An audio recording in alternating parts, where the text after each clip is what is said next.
O vídeo de hoje é sobre o Anaconda, uma solução feita por cientistas de dados para cientistas de dados. Oi gente, eu sou a Kira e esse é o canal Programação Dinâmica. Se você está chegando agora no canal, seja bem-vindo. Aqui é um espaço de ensino de programação e discussões sobre tecnologia comigo e com o Alisson. No vídeo de hoje eu escolhi falar sobre o Anaconda, porque eu recebo muitas perguntas de por que eu não costumo usar o Anaconda aqui nos vídeos no canal, se não seria mais prático, se não seria mais fácil, como todos esses comentários que você está vendo aí na tela. Bom, esse dia chegou, a gente vai tratar desse assunto. E a minha motivação para esse vídeo, além de poder responder essas perguntas, é também apresentar o Anaconda para quem está iniciando na programação, seja porque está querendo programar em Python ou em R. Então o que eu vou fazer nesse vídeo é contextualizar o que é o Anaconda, instalar aqui junto com você. Depois eu vou falar um pouco sobre as vantagens e desvantagens e fazer algumas considerações do meu ponto de vista sobre essa ferramenta. Então eu vou abrir o site do Anaconda aqui. Bom, eu já vou começar traduzindo o site pela tradução automática do browser, porque é bom que esse vídeo seja acessível mesmo para quem não fala inglês ou não lê inglês perfeitamente. Então o Anaconda se define como uma tecnologia de ciência de dados para a construção de sentido humano e se apresenta como um movimento que reúne milhões de profissionais de ciência de dados, empresas orientadas a dados e a comunidade de código aberto. Então eu vou clicar aqui em iniciar e vou seguir os passos que o site vai indicar. Ele está dando aqui algumas opções de ver os produtos, solicitar uma demonstração e eu vou escolher a opção de instalar o Anaconda na edição individual, que é a edição para uma pessoa e não para empresas. Abrindo essa página da edição individual, a gente consegue entender um pouco melhor o Anaconda e a que ele se propõe. Então ele é um kit de ferramentas feito para quem quer trabalhar com ciência de dados. Então você vai poder utilizar para trabalhar tanto com Python ou com R. E vai ter uma série de pacotes e bibliotecas que já virão nesse ambiente do Anaconda para você poder trabalhar. O que eu vou fazer agora é baixar o Anaconda para a gente poder instalar junto. E aqui, quando eu clico para baixar, ele me dá a opção de escolher, de acordo com o meu sistema operacional, qual versão do Anaconda eu quero instalar. E ele dá também a opção de você instalar um instalador gráfico ou por linha de comando. Eu vou utilizar esse instalador gráfico.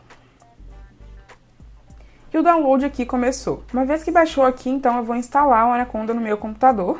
E aqui ele já está me dizendo que a instalação desse software requer 400 MB de espaço. Então não é um software que é pequeno, mas como eu tenho esse espaço no meu computador, eu vou prosseguir. Bom, o Anaconda está instalado no meu computador e eu já posso dizer que com uma primeira impressão, eu achei que ele levou bastante tempo para instalar. Bem mais do que a média dos programas que eu instalo aqui, mesmo aqueles que são muito grandes. Então eu considero que isso foi um ponto negativo, demorou mais do que eu esperava. E agora eu vou abrir o Anaconda Navigator, o navegador do Anaconda. Essa é a interface então do Anaconda Navigator. E aqui você se depara com uma série de programas que você pode utilizar para programar. E uma das aplicações que eu mais utilizo aqui, para quem acompanha o canal sabe, é o Jupyter. Eu vou começar então abrindo ele. Então, para quem está acostumado a fazer o processo manual, que já tem o Python instalado e costuma ativar o Jupyter Notebook, dá para perceber que quando a gente faz o launch, a gente abre a aplicação do Jupyter, ele faz o mesmo processo, só que de maneira automática. Então, quando eu cliquei para abrir o Jupyter, ele abriu o terminal automaticamente, rodou um comando e iniciou o Jupyter.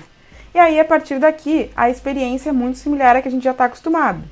A gente abre um notebook. A título de exemplo, eu vou rodar essa célula aqui, que importa o pandas e o pacote bar.chat.trace, para a gente ver o que acontece. O resultado que eu obtive aqui é de que ele não encontrou o módulo bar.chat.trace. Mas, se você observar, ele encontrou o pandas, ele rodou o pandas sem eu ter feito essa instalação. Isso é porque o Anaconda ele já vem com várias bibliotecas e pacotes, as mais utilizadas na ciência de dados, mas o bar.chat.trace, por exemplo, não está entre essas bibliotecas mais famosas. Na verdade, ela é uma biblioteca que até está em versão beta, Então, realmente não tem na Anaconda. E aí, para conseguir instalar, a gente tem que utilizar o gerenciador de pacotes do próprio Anaconda e eu vou mostrar como a gente pode fazer isso. Para utilizar o Conda, que é o gerenciador de pacotes do Anaconda, vai variar bastante de um computador para o outro, então eu recomendo que vocês vejam na documentação. Eu abri aqui no meu computador para dar uma noção. Então quem está no Windows tem que procurar pelo Anaconda Prompt. E aí você vai conseguir digitar os comandos da documentação nesse lugar. No caso do Mac e do Linux, basta abrir a janela de terminal comum do próprio computador. E aí, por exemplo, eu posso utilizar o comando conda update conda. Sim.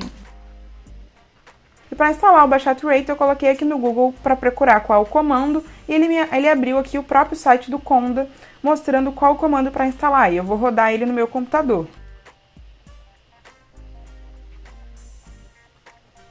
Ele sempre confirma se você quer realmente instalar, eu vou instalar. E aí eu vou voltar lá no meu notebook e vou tentar rodar novamente para ver se ele agora vai reconhecer o pacote. E funcionou. Então aqui a gente aprendeu a como instalar o Anaconda, como rodar o Jupyter Notebook e a partir daí como instalar um pacote que a gente ainda não tinha instalado. E para isso a gente tem que utilizar o Conda, que é o gerenciador de pacotes. Uma outra coisa interessante é que a gente consegue criar ambientes virtuais aqui no Anaconda dentro da própria interface. Então, para quem já assistiu o vídeo aqui do canal em que eu instalo o Python e crio um ambiente virtual, deve estar percebendo que essa experiência aqui é bastante diferente. Lá eu criei um Virtual Env e tudo isso fazendo pela linha de comando, mas o Anaconda Navigator ele facilita muito por ter uma interface gráfica. E aqui é legal que a gente pode criar tanto um ambiente para Python quanto para R. Ok, então até aqui a gente já conseguiu ter uma noção boa do que é o Anaconda, a gente instalou juntos, inclusive conseguiu abrir um notebook e rodar um código. Agora então eu vou falar um pouco mais sobre quais eu considero que são as vantagens e desvantagens de usar o Anaconda e responder a pergunta do porquê eu não costumo usar o Anaconda. Na minha opinião, de longe a principal vantagem é a praticidade e a facilidade. Então, eles têm uma interface de usuário que é bastante intuitiva, bem natural, e todo o processo de instalação é simples. Você consegue baixar e instalar sem muito sofrimento, e você consegue entender o que as coisas estão acontecendo através do feedback na própria interface. Um outro ponto que é muito bom é o fato de que ele dá suporte para mais de um sistema operacional. Em geral, o pessoal que usa o Windows às vezes tem muita dificuldade de lidar com o terminal, o shell e instalar o Python ali. Então, essa é mais uma vantagem do Anaconda, ele já resolve isso para você. Outra vantagem que eu já mencionei é que ele dá suporte para Python e R. E por último, que eu acho que vale destacar, é que ele vem com vários pacotes já instalados, o que pode ser muito bom para quem está começando e não ter que ficar se preocupando em instalar os pacotes. E é exatamente por esse ponto que eu também já vou começar pelas desvantagens. O ponto de ter muitos pacotes instalados, ele também pode ser uma desvantagem, porque você tem um programa que é muito grande, e alguns computadores não conseguem rodar, alguns computadores não vão conseguir dar conta.